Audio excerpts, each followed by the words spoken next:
Candlelight by Tuesday Love Sang Rampa, read for you by BlueFriend in beautiful BC. Chapter 6. It was very tiring answering these questions.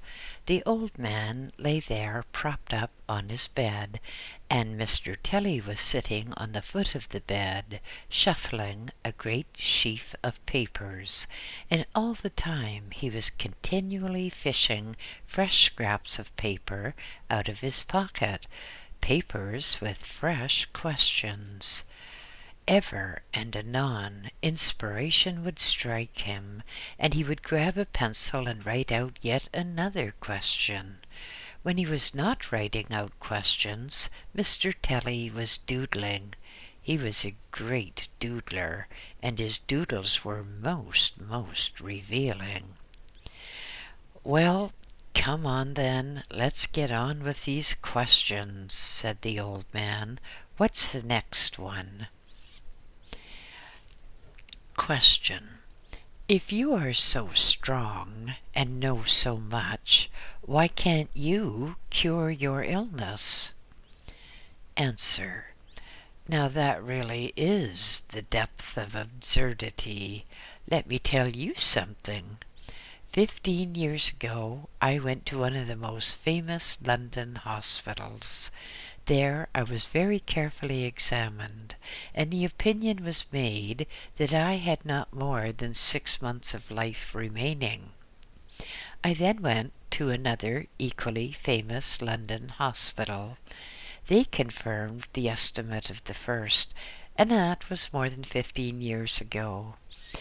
2.5 years ago, in Canada, I was told that I had not more than 2 or 3 months of life left. 2.5 years ago that forecast was made. Let me tell you something which may not have occurred to you. All the press persecution is not helping my health in any way, but even the greatest of faith healing will not grow an arm or a leg which has been amputated. Not even the greatest faith or medical science can grow a lung which has been removed. So whatever silly sort of person asked a fool question like that? Question. The French press say that you probably copied Madame Blavatsky. Did you? Or, if you did not copy her, then you must have copied Alexandra David Neal. Is that correct? Answer. This really does seem to be a comic session, doesn't it? No, I have not copied anyone. I have no books of reference. I have never read any of the works of Madame Blavatsky, nor any of the works of Alexandra David Neal. I write exclusively from my own personal knowledge and experience, and that seems to be entirely adequate. But why do you not read Madame Blavatsky and David Neal and see if my books are similar? If they are, then do please come and tell me, because I shall be most interested. Question. Here's a report from a French newspaper in which they say you were hired by Hitler to go to Tibet to learn all you could, and then you could return to counsel Hitler on how to win the war.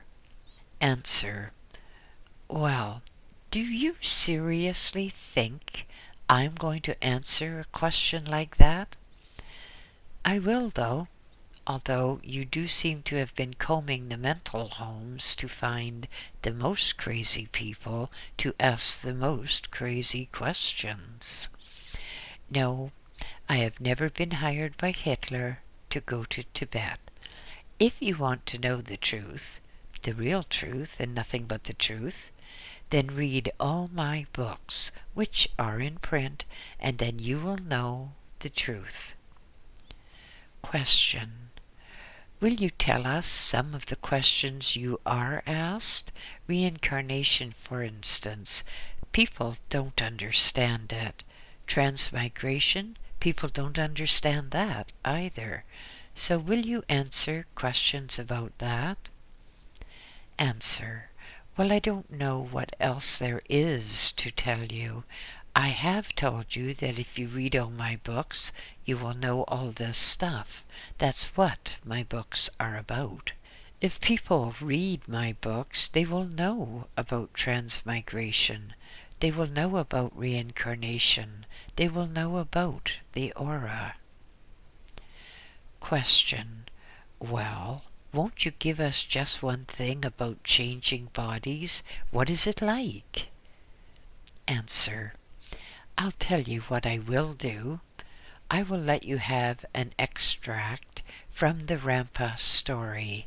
You can print it, and then you will get the actual incident recounted for you. Question. Why have you kept things concealed so much about changeover and all that? Why not come out into the open about it? Answer. Wait a minute. Now, here's an extract from The Third Eye, which was copyrighted in 1956. This particular extract I will pass over to you. Perhaps you will be kind enough to publish the statement in full, and then it will be clearly understood that even since 1956 I have been making things open, and I have not been concealing things. Question. Why is your name now Rampa? What did you change it for? Answer. You'd be surprised. I went to South America, to Uruguay, as a matter of fact, and they seem not to believe it possible for a person to have two names, a pen name and an identity name. So they would not let me have mail which came for one name. They told me I had to stick to one name. So I made a legal deed of name change, a change made specifically according to law. It's a perfectly legal thing, and my only name now is Tuesday Lobsang Rampa. Yes, you can have a copy of the legal deed, and you can publish it. Oh, you don't mean to say you've got another load of questions there. I thought we'd got rid of all this lot. But I do want to tell you that we'd better get these questions settled here and now, because after this I am not prepared to answer any more questions. So if people do not want to believe, well, let them disbelieve. It's like taking a horse to water. You can take a horse to water, but you cannot make him drink. You can give a person absolute, irrefutable proof, but you cannot make him believe it if he doesn't want to believe, or if he's got a closed mind. Well, what's the next question? Question. Many people ask serious questions and they don't get any answers. They ask about this business of transmigration. Well, actually, what is it? How is it done? Answer. Good gracious me, I have gone into this so much that I'm thoroughly sick of the whole thing. It is all given in my books, you know, and it is incredible to me that you cannot get down to it and read the books. That's why they are written. But what is transmigration? Well, it is a cross-migrate. It just means that one soul leaves one body and takes over another body, which is just at that same instant being vacated by its previous occupant. There's nothing at all difficult in it. It's done very frequently. But let us start a bit further back. If we are to believe in a God or in a supreme being of any kind, then we must believe in the essential goodness, the essential fairness of such a being.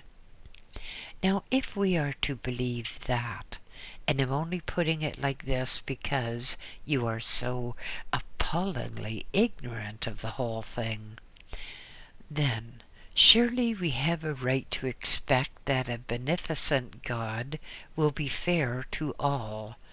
So why should a person be born to a very high estate and have everything he wants, have no troubles, no persecution from the press, no hatred, and another person of about the same age is born perhaps with serious illness and in poverty, and at the same time press hoodlums persecute him if he looks the wrong way or something? They both live and they both die, one to acclaim and one to sorrow. If we are to believe in a just God, that cannot be. And in any case, there are definite evidences, established cases, where bodies have been switched over. You see, bodies are just vehicles. The Western science is now groping towards the truth which the Easterner has known for centuries. Man is a vehicle of a higher being. Man is controlled by a soul or overself, call it what you like. Let us call it a soul, because unless you have studied this a bit, you could be led astray. I think you have been led astray by being a member of the press, but that's another thing altogether. However, when a person is in the soul state, he is in a much more glorious state, a state where he cannot suffer pain or suffer from vindictive persecution, but it may be necessary for him to learn something, and the only way to learn really is by a certain amount of suffering. Now, suffering can be overdone. From my own experience, I say that it can be overdone. But the soul selects a body to occupy when it comes down to this earth. If you want to go touring, then you select a car which will give you an ample power and will carry you safely through possibly the backwoods. You will have a car which is proved to be of a reliable type. You want a good plodding workhorse of a car. Or, if you want to go in for racing, you will have a much more temperamental affair, for race cars are temperamental indeed. But just as you would select a car for the conditions that you have in mind and for the things that you want to do, so the soul selects a body which will give him the range of experience he has to endure or surmount. Now, when one is on the other side of life, much can be seen of probabilities on this earth. It is much the same as one can be on the ground in a little wood with trees all around you. You think you are in a vast forest. You can't see very far because you have this wood about you, and perhaps you are circumscribed by a river, or perhaps you may be on a small island. If you are, then that island may be as your entire world. But if you pass over in an airplane, you think, that mighty forest? Well, it's just really a small copse.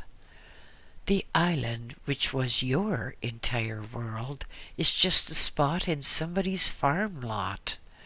That is how you would see things from the other side of life. Of course, jealous authors and idiotic pressmen are a decided nuisance when one is on this earth, but they will have to go through it themselves in a future life. It might teach them something, and if it doesn't, they'll come back time after time until they do learn. But this is taking us away from transmigration, so let us get back to our cars. Let us say you are touring and you have reached some distant place. Circumstances urgently require that you should do something necessitating a special type of vehicle. It might be a race car. It might even be a bulldozer.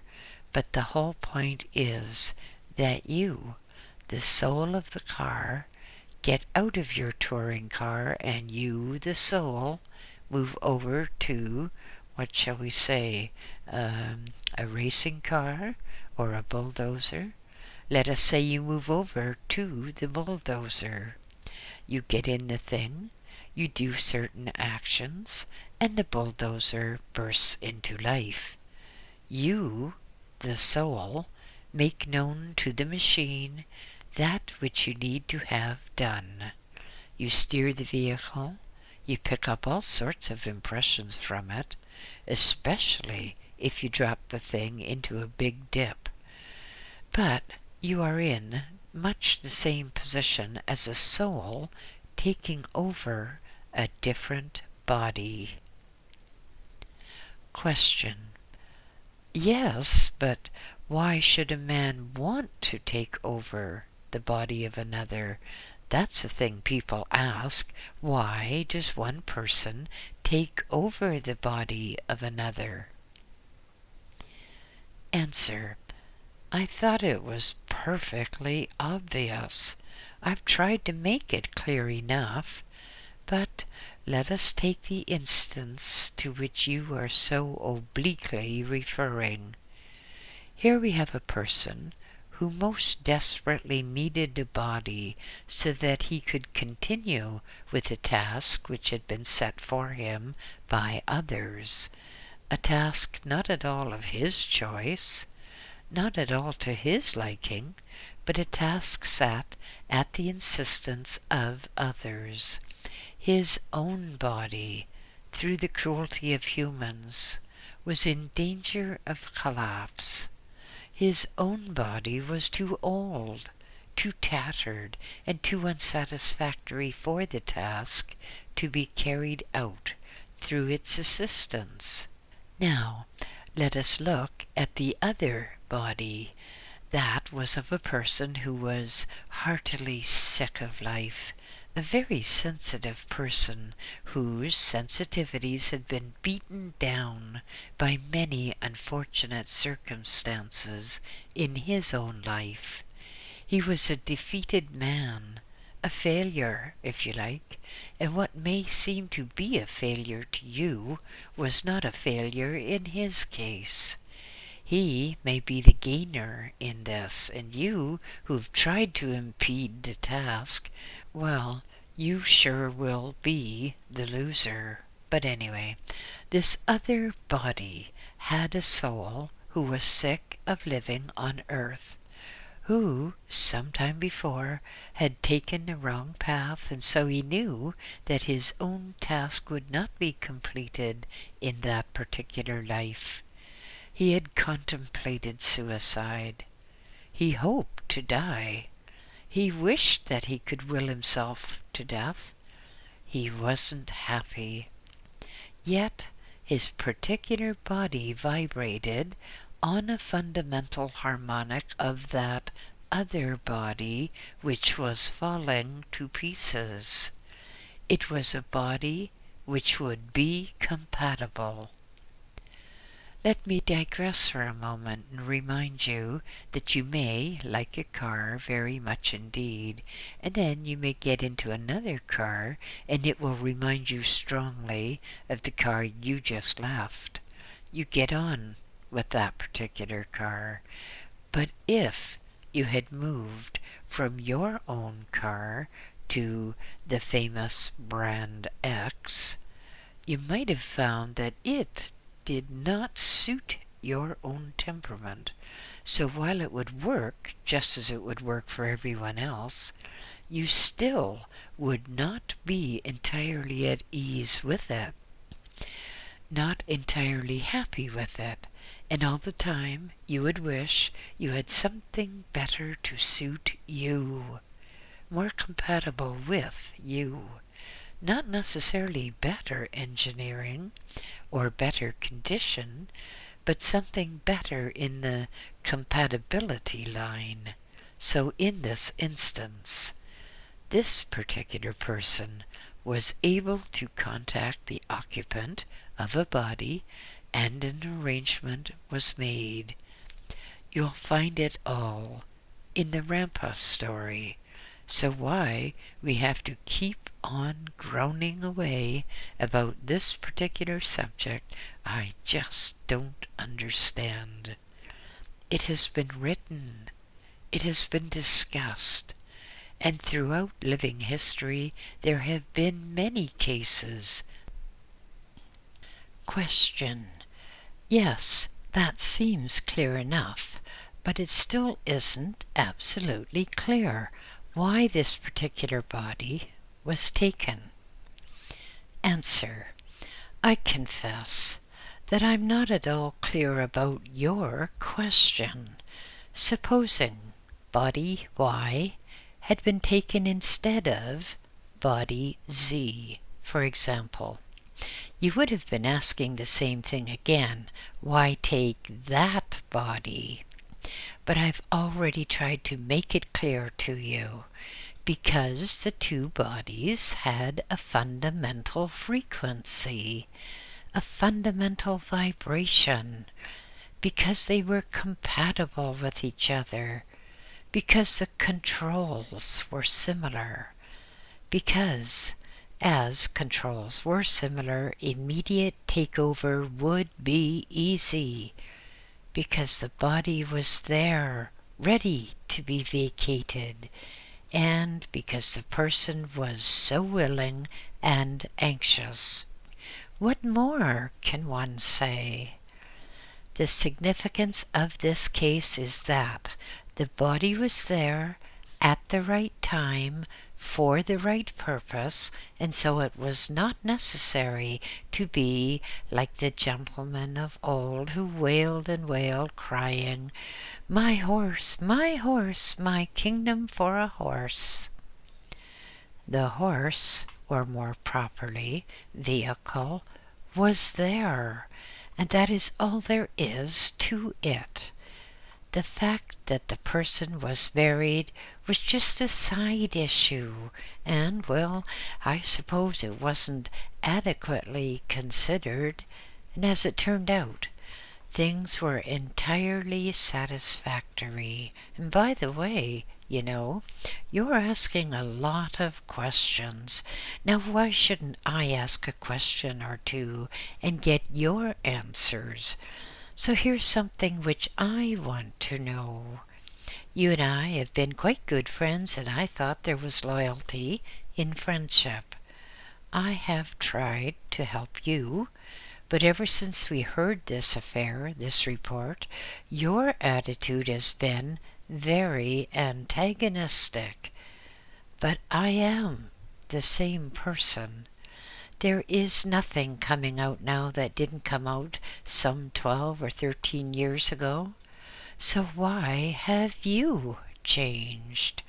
We've heard that some jealous person and his immature cohorts are going to write a book about me because this particular person feels resentful that my books sell. Well, I'm still wondering why your attitude has changed so much, why you seem so antagonistic towards me. I am not antagonistic towards you because I can see a bit further than the mere superficial shell which surrounds most people. So, Do you have any worthwhile comment which I can put in the book which I am writing for the English reading world? You see, for many years I have been attacked by moronic type of people who know nothing about the subject, who's never bothered to read my books, but I state definitely in all my books that I am greatly opposed to suicide. Suicide is no way out.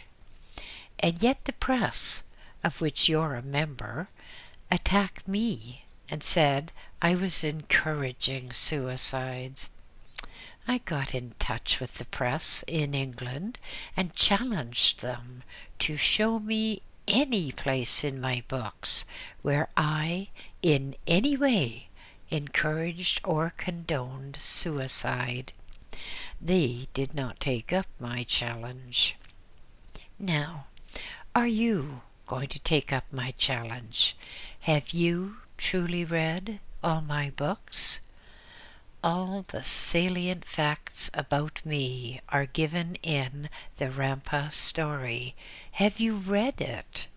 Then if you have read it, why has your attitude changed so much towards me? Now it seems to me that you regard me as some particularly offensive effluvia which the dog has just dragged in. I have my feelings just as you do, perhaps even a little more, and so there it is, and now the ball is passed to you. But let us leave that for the moment and get on with these other things which apparently puzzle the great brains of the press. You say that I believe. No. You say I believe. Why don't I remember my out-of-body experiences? I get a lot of letters, and a tremendous number of people who have read my books write to me and tell me that they now do remember their out-of-body experiences. So, as one progresses, one does remember. Once you remember properly, then you always remember properly. The thing is this: down on earth, the average person is not meant to remember his out-of-body experiences, nor is he intended to remember what he or she was in a past life or a past life, and that's rightly so, because if a man had been a king in a far distant life and he's now a beggar, then he would find his position intolerable. It might even make him too much of an arrogant beggar. So, isn't it true that there is somewhere a sentence written about those who, having drunk the waters of Lethe, forget the past, that they may live in the present, in preparation for the future? I have read something about it, but it is a kind of provision of nature, or of God, if you like, to give people temporary forgetfulness of the past, so that they may live in the future and the present. You see, I started this off by saying that if we are to believe in a good God, then we have to believe that there must be some sort of recompense for those who come as beggars and sufferers.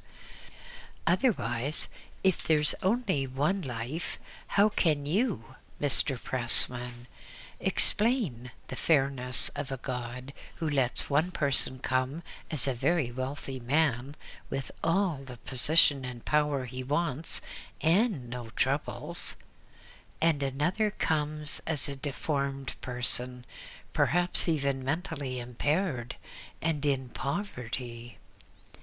If there is only one life, then quite clearly it would be an injustice to the underprivileged person, and too much favoritism for the one who had everything. Of course, that's just one aspect of the thing. There are various proofs which have been established in Indian religions about the truth of reincarnation. Christianity, you know, is quite a modern religion compared to some of the Indian religions, and actually the Indian religions are the forerunners of the Christian. It is known that Christ took over the body of Jesus. Quote, "And the Spirit of the Lord entered unto Jesus," unquote. And then Christ, quote, "wandered in the wilderness," unquote. Sure he did. He went to the Far East. He went through India. He went through Tibet. He met with the wise men of the time, and he formulated from all the religions he had studied a religion which at that time seemed to be most suitable for the people of that time. So that Christianity, as devised by Christ, was a mixture of Oriental religions as well as the religions of mythology. But then, in about the year 60, many of the priests who rushed to jump on the bandwagon and get in on the ground floor, so to speak, thought they were losing power because of the simplicity and purity of the Christian religion, and so they messed about with the religion. They decided what they were going to have taught, and in many cases it was the complete opposite of what Christ taught. Christ was not a woman-hater. He did not think that women were unclean. In fact, if you study the real records, you find that Christ was a married man with a family, and that is a fact that is carefully hidden. And Christian experts like to keep such information from the ordinary people because they think that Christianity would then lose some of its mystique. But you still cannot get over this business of reincarnation, can you? Well, I'm not going to prove anything. There's proof, you know. There quite definitely is proof. But I have found in the past few years that one just cannot prove anything to a person who doesn't want to have the proof. It's like taking a horse to the water. You can take the creature to the water, but you can't make him drink. If you try to, he just chokes. So I say, there is proof of reincarnation for those who will study Eastern and Oriental religions, but if you people can't even bother to read my books before condemning me, then how are you going to study Hindu, Brahmin, Muslim, etc. religions? The best that you can do is just give it up and wait until bitter experience teaches you that there is a bit more to all of this than you had thought up to the present. Now, you have a question here which I thought I had already answered. The question, what am I doing wrong? Why are we not taught about the fact of living again and again? Answer, but surely we have already been dealing with all that almost ad nauseum. Wait a minute, where is that question again? Why are we not taught about the fact of living again and again? Well, people used to be, and I'm referring to Christian people now, it used to be a part of the Christian doctrine. People puzzle over, quote, "In my Father's house there are many mansions," unquote. But they do not understand what it really means. What it actually means is many planes of existence, many levels of astral life. In the old days, when Christianity started, and when it was formed from some of the Indian religions, reincarnation was taught. The whole mechanism of it was taught, and it is still taught in Eastern countries. But unfortunately, Christians regard Christianity as the only doctrine or teaching which can possibly be considered. So if you say, "Why are we not taught?" I say to you, you are taught. It's just that some of your teachers try to obscure the issue. Christianity is not the biggest religion numerically, so it doesn't become the most important. If you would study other religions, you'd find that reincarnation is taught. Unfortunately, the Catholic belief is that it is wrong to accept the truth of anything except a remarkably rigid doctrine which was set down by priests to safeguard their own power. They made a lot of hoopla about it being a mortal sin to think for yourself. They taught that you had to believe everything that the priests tell you, lock, stock, and barrel, even when it is obviously too ridiculous for a normal person to believe. But the Catholic priests have got their public hocused, hypnotized into a state of terror wherein they just dare not think for themselves.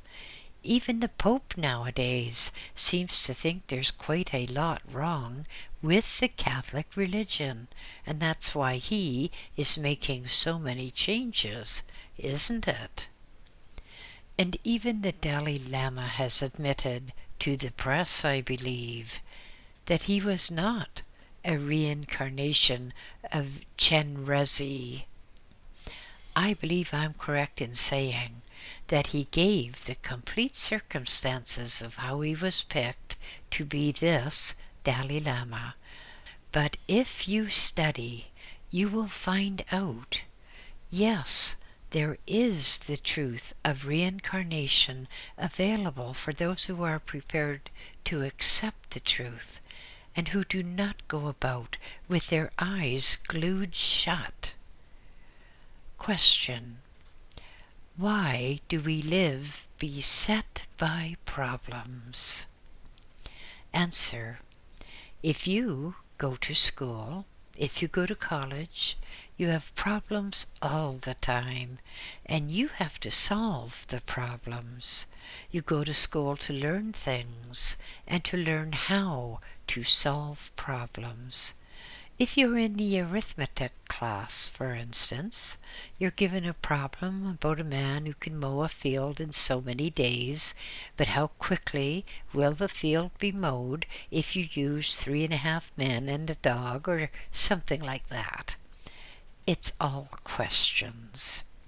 It might seem utterly stupid while you're at school, but afterwards you find that you can apply the solution of the problem to other problems which occur in the greater life beyond school.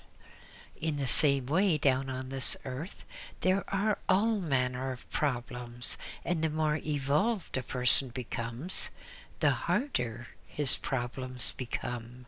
And then, when he goes to the greater life beyond this earth, beyond all thoughts of returning to this earth by way of reincarnating, then he finds that the knowledge he gained on this earth with his problems helps him in other spheres of activity. If there were no problems on earth, then there would be no point in living here. If people just sat about all day and played with money or other things that money could buy, they would not be learning anything. They would be idling away their time. So, instead, a person gets more and more problems, and the further he progresses and evolves, the greater his problems become. In the same way, in a school, a university graduate would have no problems at all with the questions given to a first grader or the kindergarten people. But the problems of the undergraduate would be completely beyond the comprehension of that kindergarten child. So, the difficulties which a person encounters are not an indication that he's a bad person, or that he is having to pay for sins committed in the past. Instead, it is an indication, pure and simple, that he has evolved enough so that he can be tested by quite difficult examinations. So when I tell you that you are adding to my problems, well, I'm learning how to solve them, but all the injustice that you are showing to me will have to be paid back by you. If you want money and you don't want to work for it, then you can only borrow it from someone, but it has to be paid back with interest. And I tell you, in all seriousness, all the hatred that has been directed at me by misguided people who condemn without hearing a story for the defense, well, all that is going to come back on those haters, plus accrued interest. Now, that's not a fairy tale, that's fact, as you will find out. You will find out, too, in your own hour of need, that loyalty and friendship are things beyond price. If you do not give loyalty, if you do not give your friendship, when your time of trouble comes, you'll find that you lack the loyalty and friendship which would help you in your difficulties. It will come, for sure. Just make a note of it when this book is published. Keep it in front of you, put a bookmarker in, and then you see if you don't get some troubles and you find that people whom you trusted are not loyal to you. You see, the whole position is this. I have done nothing wrong. I have told the truth all the way through. I have concealed nothing, and yet the press, of which you are a member, has set itself up as an accuser, judge, jury, and executioner. But I'm not dead yet. I have a lot more active life in me. I can only say to you of the press that it might be very profitable for you to read your Christian Bible. Read Exodus chapter 22, verse 21, which reads, quote, "Thou shalt neither vex a stranger nor oppress him, for you were strangers in the land of Egypt." Unquote. But in place of Egypt, why don't you put in Canada? I'm sure it would be applicable. Here's a further question, which apparently originated with the press. Question: do animals go to the spirit world, and do we see them again? Do they have souls and intelligence? Answer: animals have intelligence? Good gracious me, yes. Some of them are more intelligent than some humans. My little Siamese cat, Cleopatra, is truly the most intelligent little person I've ever met. She shows high intelligence and high appreciation, and Tadalinka is exceptionally clairvoyant and telepathic. You can't say that for most humans, can you? Yes, animals go to the spirit world. if we are to assume the existence of a God, and how can we exist without a God, then we must agree that little animals and big animals too have their rights, have their right to be considered by a God, because humans are only one specialized form of animal, a more savage form that is common among animals. It is said that only humans and spiders commit rape. That's worth a thought too. But animals, yes, they go to the astral world in precisely the same manner as do we humans. They're born again and again, but of course, each species reincarnates according to its own classification. That is, humans do not become animals, and animals do not become humans.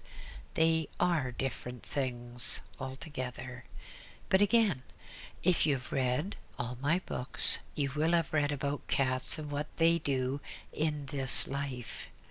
It's only Christians who deny that animals have souls.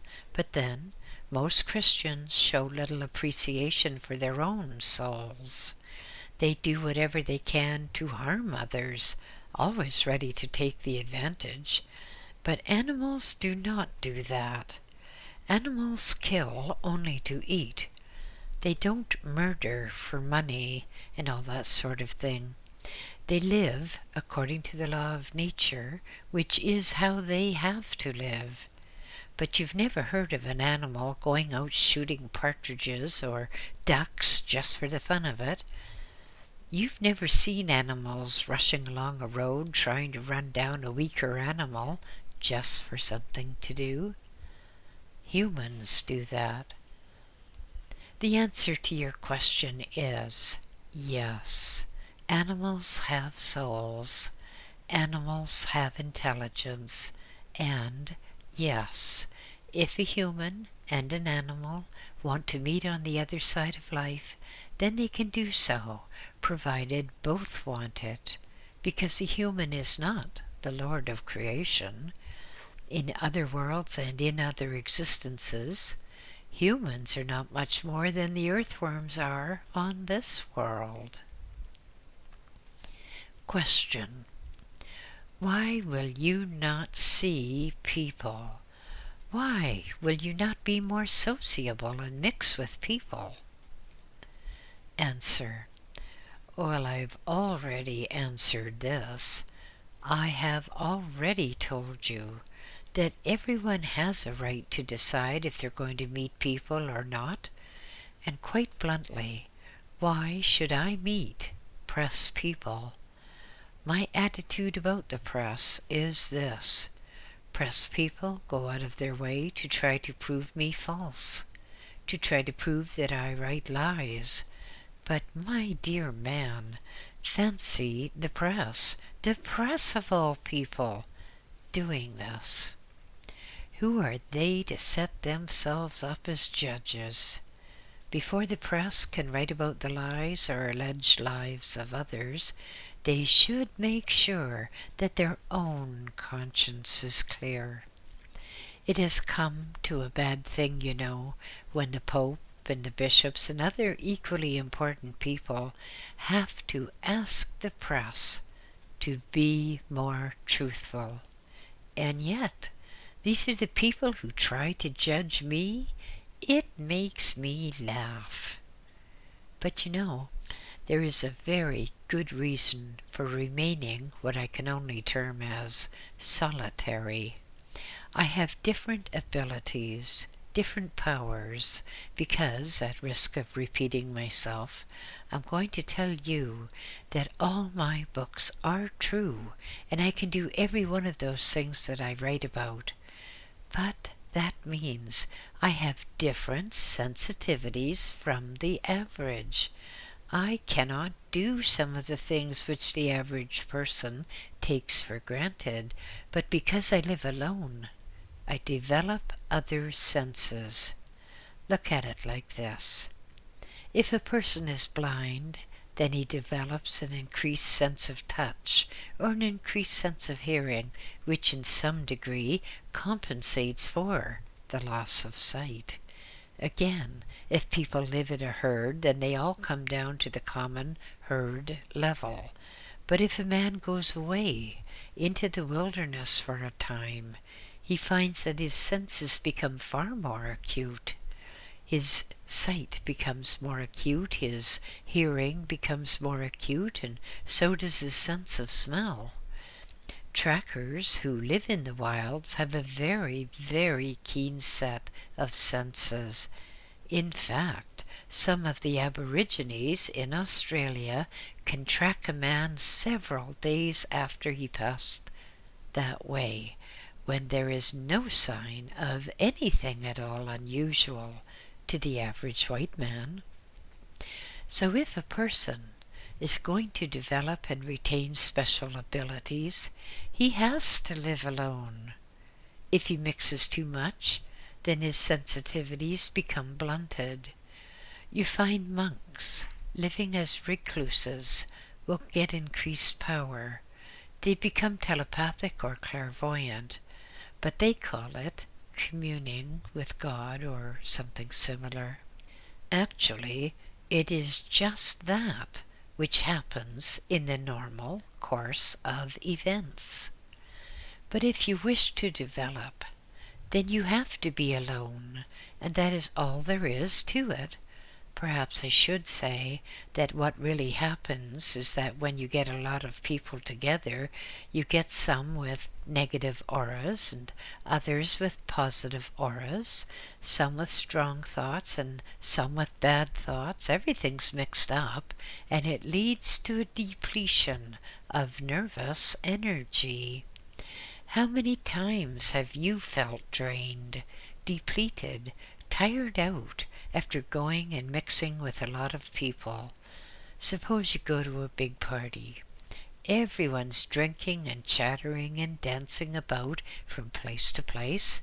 It may be all right while you are there, but afterwards you feel drained. You get a hangover or something and you think it's solely the fault of the alcohol, but it is not.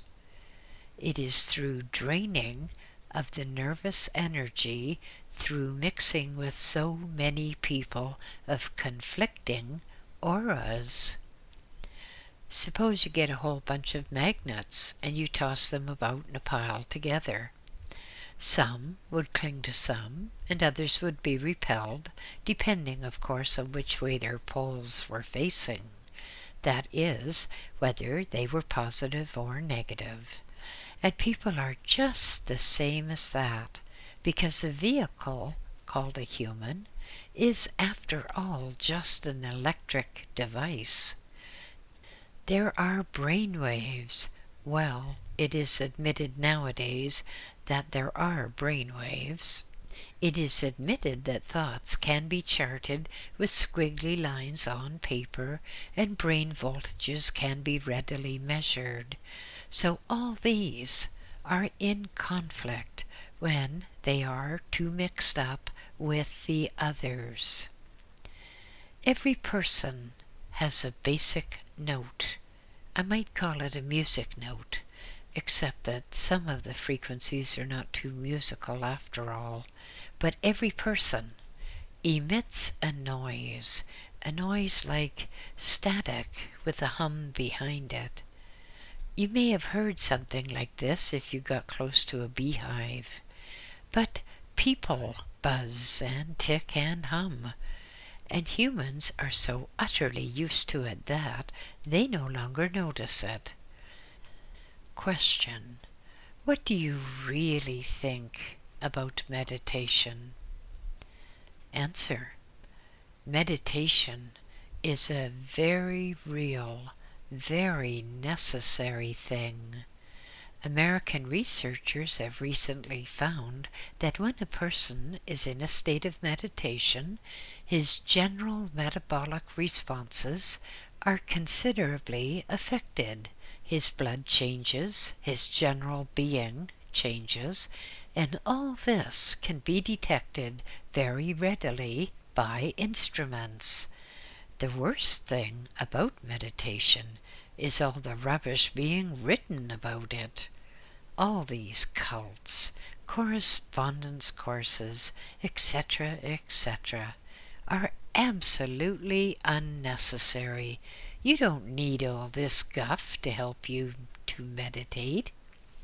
It seems that the only help they give is helping the bank account of the one who's teaching meditation.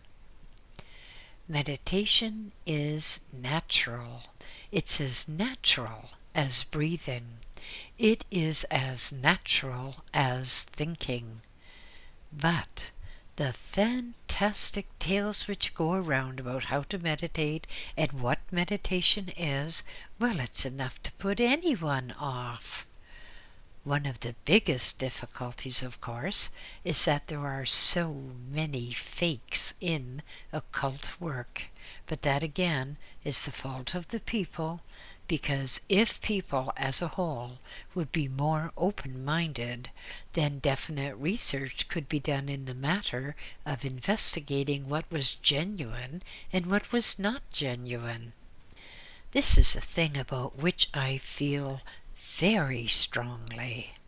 We send men into space, which is quite unnecessary, because it could all be done by astral travel with far, far better results. But anyway, men are sent into space, but no money at all is being spent on investigation of what comes after death. Is there really astral travel? I know there is, of course, but it could be investigated for the ordinary man or woman in the street. If scientists would keep an open mind, then those with genuine abilities would gladly cooperate to demonstrate their abilities. Now we get a case where a self-styled researcher browbeats a genuine psychic person and says, "Okay, you perform for me and I'll do my best to prove you're a fake. I don't believe what you do and I prove that you're a fake."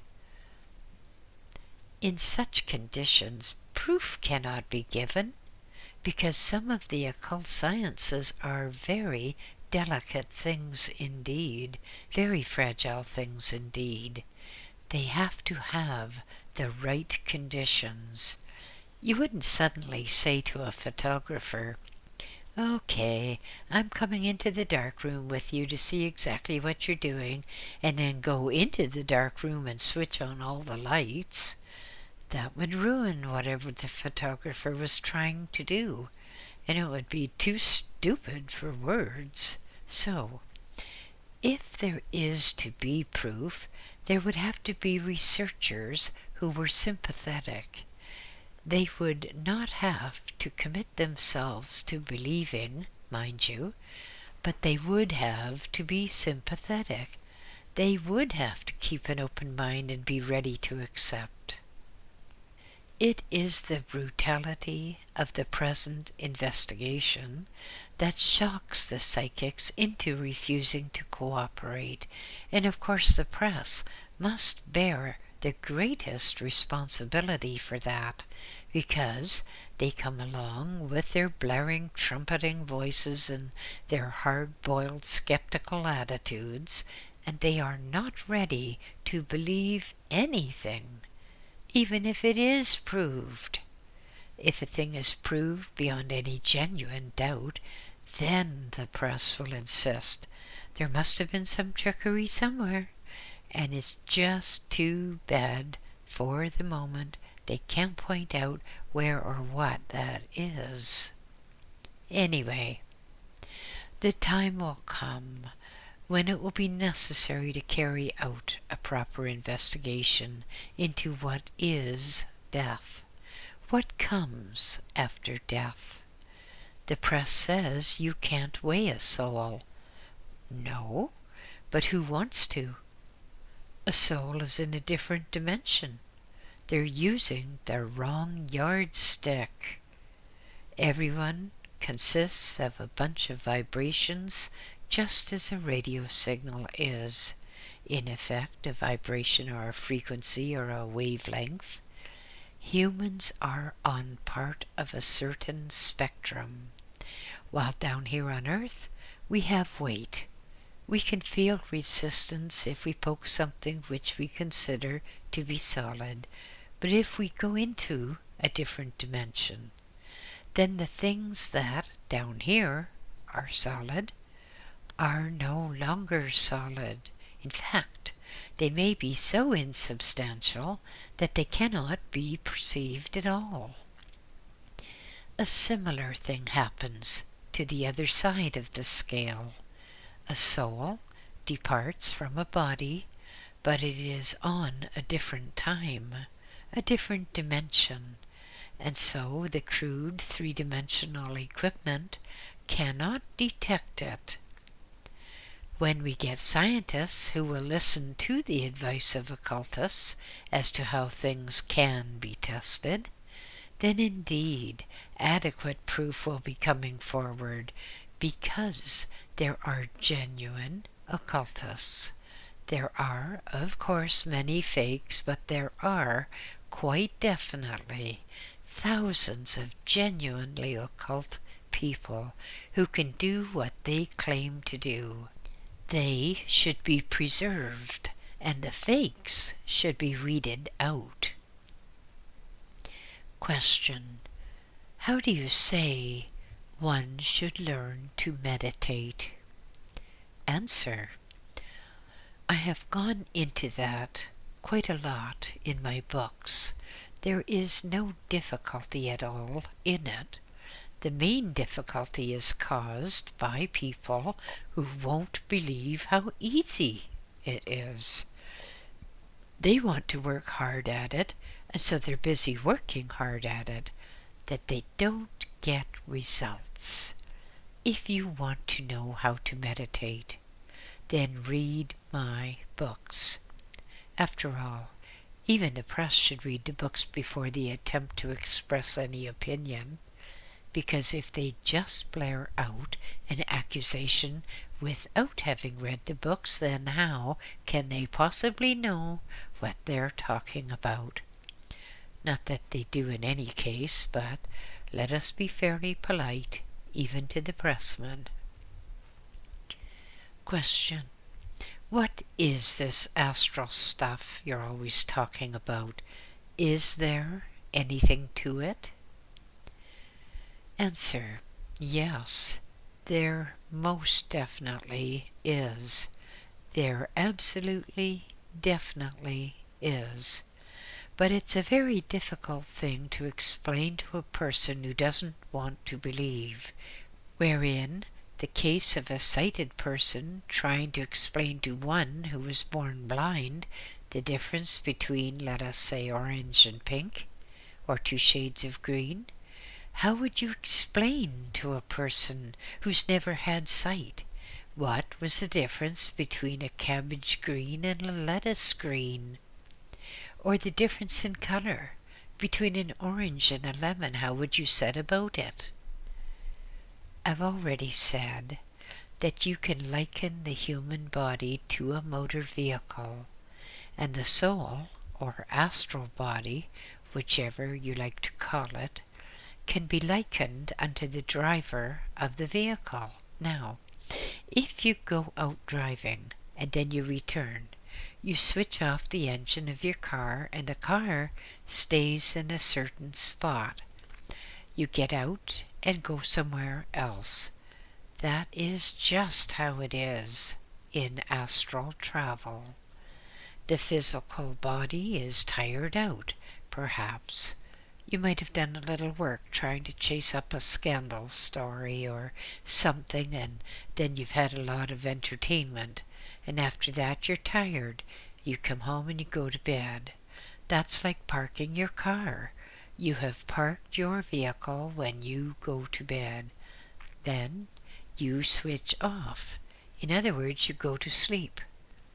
But the driver, your soul, or your astral form, whichever you want to call it, leaves the body and goes elsewhere. It goes to a plane of existence where there are others also doing astral travel. Of course, you come back to your body because you have a link, what is called a silver cord, which can be likened to a carrier wave in a radio program on which the ordinary program is superimposed. You get out of your physical body then, and you travel away somewhere into the astral world. There you may meet a person whom you're going to meet in the flesh the next day, and you discuss things with that person. Then, when you're back in the flesh, and in the presence of the person, you think, "Gosh, that's funny. I'm sure I've lived through all this before." If you've done that, if you've made your contact in the astral, then your meeting goes very much more smoothly, as if it was foreordained, which it probably was. Many of the world's most successful men know the secret, consciously or unconsciously, of astral travel, and they're able to make contacts in the astral, so they pre-plan and prepare that which is going to be accomplished on the earth plane, in the earth body, in the following days. Because they prepared everything so thoroughly, there is no problem. Everything runs smoothly. All the decisions are cut and dried, and everyone falls into place with clockwork precision. Oh yes, definitely there is such a thing as astral travel. It's a very simple matter. Anyone can do it if they have faith and patience to try a few elementary steps.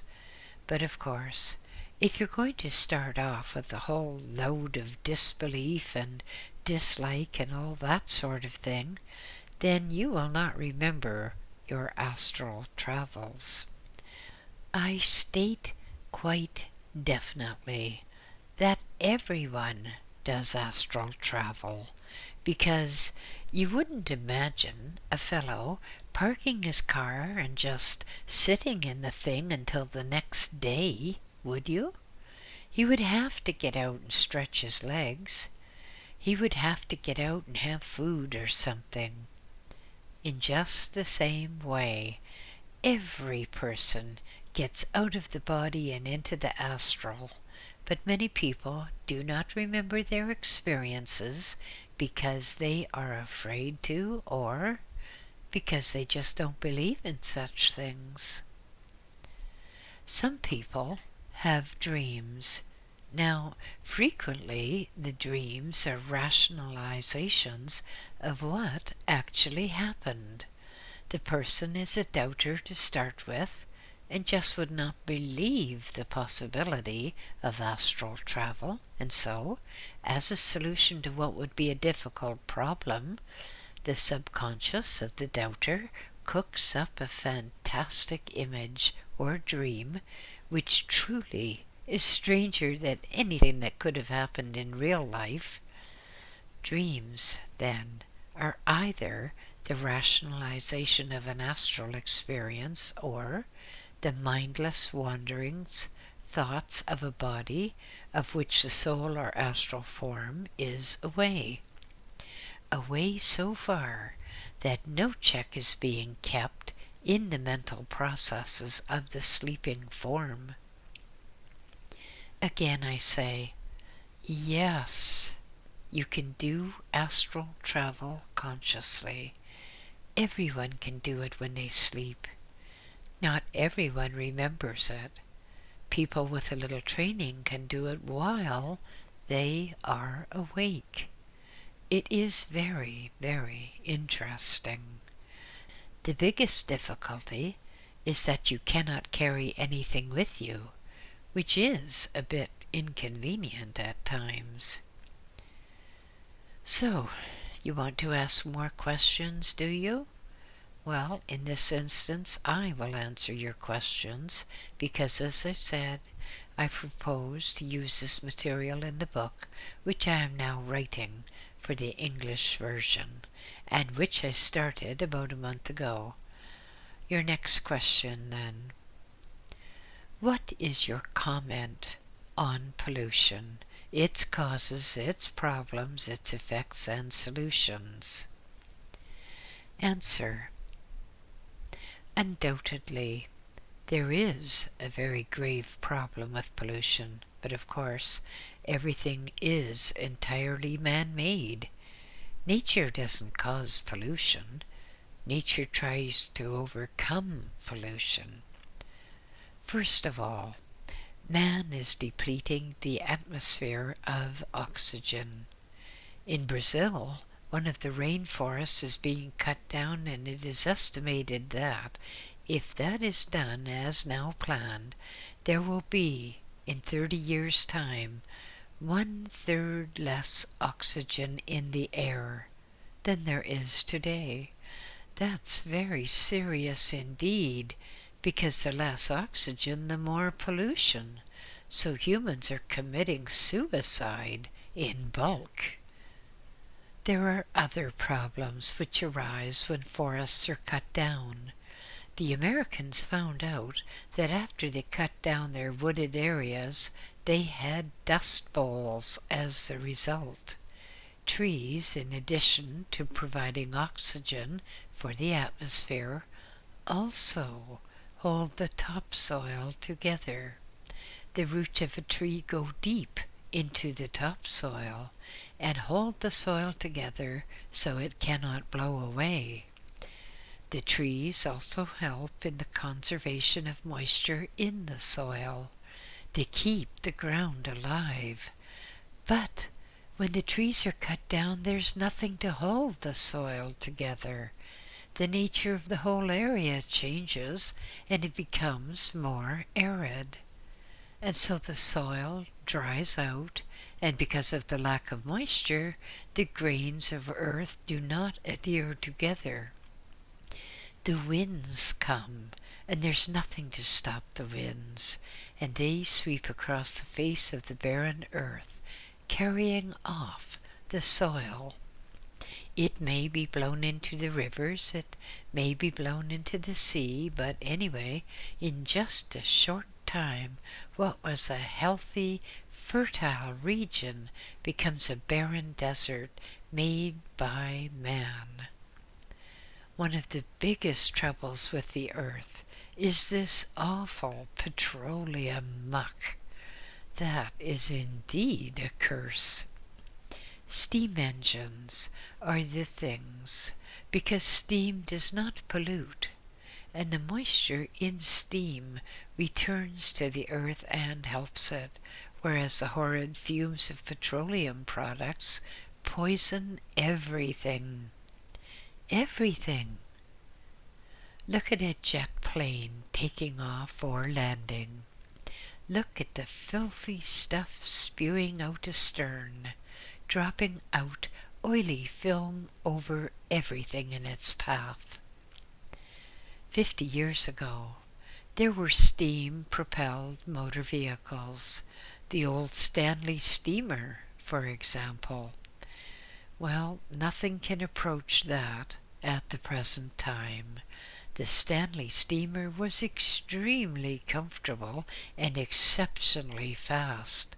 It had great power, and it did not, at any time, under any condition, pollute the atmosphere nor pollute the earth. But vested interests, money, madmen, killed the steam car and instead started a bit of a race suicide by producing petroleum-run engines, leading to cancer and all the other types of illnesses to which mankind is now so very prone. If mankind, with its insensate lust for money, goes on producing all these devilish chemicals and synthetics, then soon there will be no life on this earth. Many of the synthetic compounds are lethal indeed. Our lakes and rivers are polluted. They're just masses of flowing poison. In many areas, people can no longer bathe in the rivers nor swim from the beaches because the pollution is so bad. Ships making landfall encounter great masses of floating garbage. Seamen can tell right away when they're approaching land. They don't need radio because they can tell by the discoloration of the waters miles from the land. You ask, what can be the solution? Well, there is a solution, you know. There's a solution to all our problems. Mankind will have to return to a religion. It doesn't matter what religion it is, as long as it is a religion, because religion gives one the necessary spiritual discipline with which one can regulate one's own acts. Truly religious people would not put money before the health of others. They would attempt to conserve life instead of just accumulate cash. There would have to be a return to nature, to natural things. People would have to return to the countryside instead of going off like sheep to the cities. There are vast tracts of land virtually uninhabited because people do not want to work the land. They want to stick in some stinking factory making products which poison the population. That would have to be changed. The farmers have little status in the social scheme of things, and they would have to be given status before they could again attract workers to their farms. Many, many years ago, when the earth was young, the atmosphere was very different from what it is now. Human life, as we know it at present, could not live under such conditions because there were sulfur vapors from raging volcanoes. There were gaseous stenches from quaking bugs where methane and all the rest of it was ejected into the atmosphere. The atmosphere, too, was much heavier, much denser than it is at the present. With the passage of many, many centuries, the atmosphere changed and became purer. As vegetation flourished on the earth, more and more oxygen was poured into the skies, and human life developed in a manner which could make the best use of that oxygen. But now, oxygen is being denied to us. Pollution is being substituted. Lung complaints are on the increase. Health is deteriorating. And unless there is a return to the simpler things of life with an outlawing of petroleum products and an outlawing of some of these devilish synthetics, human life could soon become extinct. It could become extinct by the year 2000. A note from Blue. Luckily, this is 2018. But every country is vying with every country to put more pollution into the skies.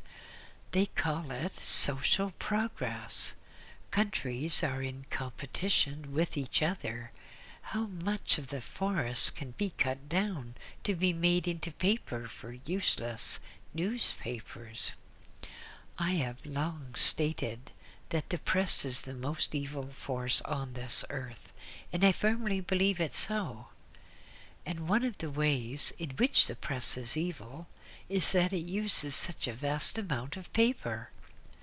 Paper for newspaper use comes from the trees, the flesh of trees, and the greater the demand for newspapers and their sensational contents, the greater the demand for trees. And so, more and more do men go out into the wilderness to search for forests which so far have not been touched. As the tree men go out over the land, they leave a scene of desolation behind them, a scene like something on the moon, craters where tree stumps have been pulled out, rocks where the soil is blown away. So unless the trend can be reversed, unless trees are planted instead of felled, well, you might as well say goodbye to human life. You might as well say goodbye to all of life on this earth until a new type of person can be produced which can live under these stinking conditions. It does not refer just to human life, but to all life. In the seas and in the rivers, fish are dying from pollution. In the air, birds are dying from eating polluted fish. It all comes back. One must have a return to religion and a return to the land. Nowadays, men and women rush off to work, scrabble for money. Their children, the future race, are just more or less abandoned on the streets to fend for themselves, to live under the domination of the stronger characters who, all too often, are evil characters. And so all the time conditions are becoming worse and worse and worse. If you want to have a beautiful orchard, then one goes in for selective pruning, selective grafting, selective planting. If one wants the best type of stock horses or cows or anything else, then one sees that the breeding is controlled. Unsatisfactory stock is not permitted to breed, to reproduce its own species of defective creature, yet humans, the lords of creation, live according to a reversed order. The scruffier the human, the crummier their morals and their brain power, the more children they have, and the more abandoned those children are, because both parents are busy scrabbling for money. But the vested interests make this artificial state of affairs. If there is going to be mass production, then there must be plenty of money to buy things. If the man only is working, he either does not get enough money to buy all that they want, or rather all they think they want, or the factories do not have enough cheap labor, and so women are more or less drilled into thinking that they haven't enough to live on. So mother and father, husband and wife work in the factories, and the children are neglected, and the race becomes worse and worse. It's like livestock deteriorating under haphazard breeding. The only solution is that the leaders of the world should form some world government. The religious leaders of the world should cease fighting amongst themselves, and they should try to do something for humanity. They should teach that salvation doesn't live in the factory, but on the land. And unless there can be a return to religion, then there's no hope whatever for the earth. Question: what do you think about students' protests, all kinds of protests in universities, etc. Answer: I really think that these university students have quite an inflated idea of themselves. Let us look at the question properly. If people are going to school, and a university is only a school, then it means that they don't know everything, or they wouldn't be going to school. It's a matter of complete amazement to me that these students, school kids, dare to think that they have the power to set the world right. It seems to me that they should occupy their time in studying, so that when they have completed their studies and passed examinations to prove it, then, and only then, should they set about reorganizing the world. By that time they will know something about it, so they will just put up and shut up. I have no sympathy whatever for these school kids who think they know so much that they can, let us say, outmaneuver Churchill and people of similar status. Question: what of strikes and unions in general? Answer: I think there should be no strikes.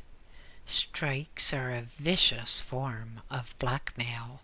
At the time I'm writing this, I'm here in Montreal, which is a sick city indeed. A sick city in a sick province where strikes and violence seem to be the everyday method of life. So far as I can see, strikes cause the workers to lose money and the employer to lose money. There should be arbitration. There should be definite legal courts, industrial courts, which settle the problem. But in my life, I have met a few union organizers, and I would prefer to call them stinking goons. It seems to me that the average union man is scared stiff of the union goon or enforcer. And if I were approached by any of these goons, I'd soon report it to the police. But it does seem to me that the unions are run for the benefit of the union leaders, because, from what I've heard, the more the union leaders get for their members, the more they demand for themselves. We get cases of jury tampering. We get cases where innocent people are attacked with iron bars. Well, how can one justify the existence of unions? I think they should be banned by law, just as strikes should be banned by law. Many, many years ago in England, workers had a much better system. They had guilds who helped them, and I think all workers should have specialized guilds, not unions. In other words, I'm definitely opposed to unions. Just a short time ago, there was a hospital strike, and more than one medical friend told me, "Oh yes, we know that many people died through the withdrawal of hospital services, but what can we do about it? We know about it, but if we try to make a case about it, the unions will call the people out on strike again, and it'll just be worse." I myself needed to go to hospital during the strike, and of course, because of the strike, I couldn't go. So perhaps I am biased against such strikers, but I cannot help hoping that sometime when there is a strike, some of the strikers' relatives are the losers.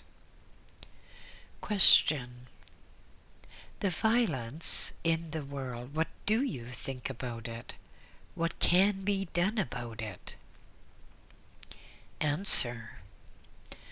Of course, the violence in the world is a simple matter to explain. People are being given false values. Religion is being torn down. People no longer believe in the simple things of life. They listen to the radio, they watch terrible things on the television, and they read the gory details in the sensational press.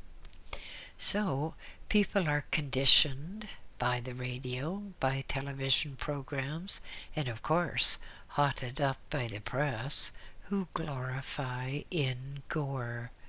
You get people watching a TV program and they see some highly mythical house in Hollywood and they think, why should they have a house like that and not me? I should have the same. I want a Cadillac, a houseboat, a speedboat, and an airplane. And so they get discontented. Discontent breeds discontent. And eventually gangs set up, robberies are done, people are kidnapped, people go in for law cases of all manner of imaginary complaints. At present, one sportswoman is suing a club for a few $1,000,000. A few $1,000,000? More than she could make in 10 lifetimes. But people have an altogether inflated idea of their worth. $1,000,000 nowadays seems hardly anything when it comes to making claims, but that, of course, is caused by the press.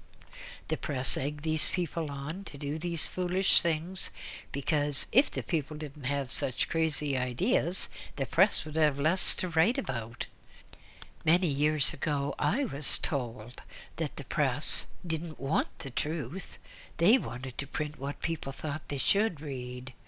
They wanted sensation.